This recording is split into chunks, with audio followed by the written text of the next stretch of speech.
Van Oslo. Van Oslo, okay. All right, cool. What are you wearing? Are you wearing a golf hat? Should I take that off? No, you can wear that. Oh, okay. You asked if you should wear a helmet. I thought, yeah, I was just... Well, yeah, you're a former NFL guy. You should wear a helmet. Yeah, sure. Tim Terrell in my car right here at the Brent Sopel golf tournament. I'm sorry about my voice. I think it's uncomfortable to listen to. No, it's fine. It sounds like you're a blues singer. Actually, we could maybe sing if we don't mind. I can't sing at all, but maybe if you could. Baby Done Left Me. Sure. Train Leaves at Midnight. Look at you. Rock and roll ain't noise pollution, a little AC/DC, a little bluesy. Well, oh, God, I love it. Hey, is that the kind of stuff you used to listen to in the locker room? Oh, for me, yes. Like absolutely. Like the hard rock stuff or the metal stuff? Hard rock. AC, I never cheated on AC. Actually, I met the band in 1987 in Wembley Stadium. We stayed at the Wembley, and they stayed at the Mayfair Hotel. I met the lead singer in the hotel, and we've been friends ever since. Really? Unbelievable. You talk about a guy you need to interview. Brian Johnson, the lead singer, is the best interview, the funniest guy you'll ever meet. I don't doubt it. AC/DC, to me, and I've told the story before, but growing up in the suburbs of Chicago, listening to those albums, listening to the Bon Scott albums, and then, Back in Black forward, AC/DC gave nerdy kids hope. Because here are these not necessarily handsome guys singing songs about getting laid. And it seemed like they were really effective in their quest. I thought, well, if those guys can do it, maybe I can do it. I never looked at it that way, but I like it.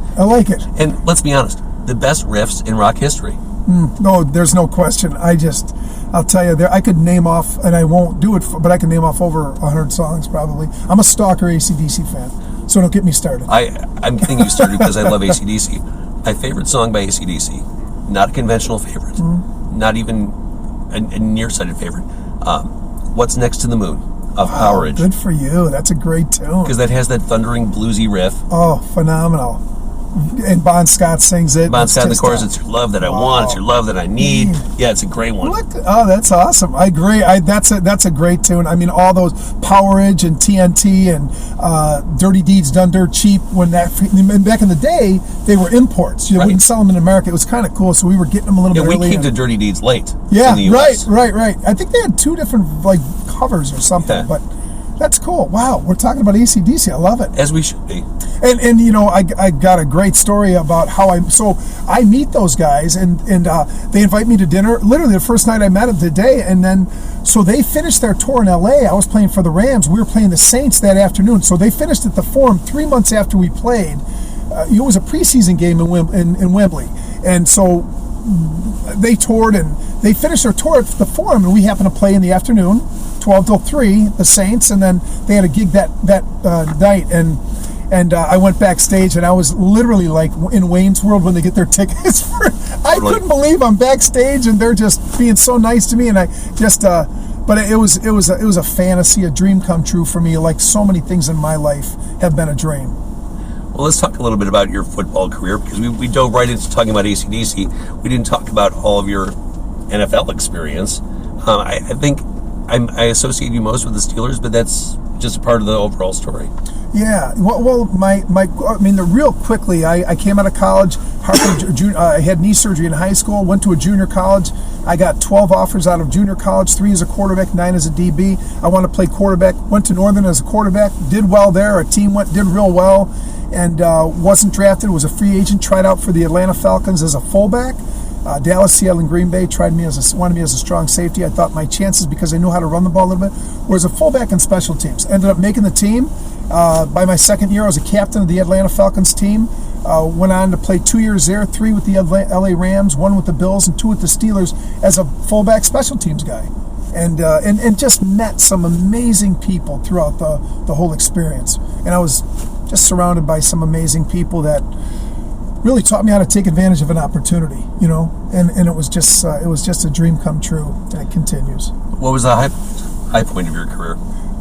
There's so many of them. I'd say, honestly, when I met AC/DC, I'm playing in my 5th year, and I meet the band that I listen to every song before every high school, college, pros, and then all of a sudden I see Brian Johnson, and then I scored a touchdown at Wembley Stadium. That was kind of neat. And that's badass. It was cool. It was cool. And I was, I was voted. I was an alternate in the Pro Bowl 2 years in a row. So getting recognized by your peers, and it's like, this is so amazing. I was just, at every level for me, I never thought I could make it at that level until I got the chance. And then you're like, wow, I can do this. And it was really like, it was, for me, it really was a dream. And it continues because I meet so many amazing people. Just this golf outing, meeting, Dennis Quaid's here. I mean, What the hell am I going to meet Dennis Quaid? Meeting some of the hockey players. And I saw these guys. I worshipped them on the ice. As a kid, when, watching the Blackhawks, and now getting to know some of these younger guys and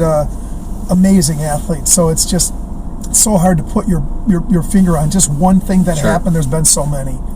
And you've done a lot of charitable work post-NFL, which it all kind of ties together. We're here at a charitable event that Brent Sopel's doing. How important is it to you to use your position, experience, etc., to give back? That's a great question, and it's the number one thing in my life. I mean, I look at my life and I look at everything I've gotten to experience. It's because of what some other people did for me.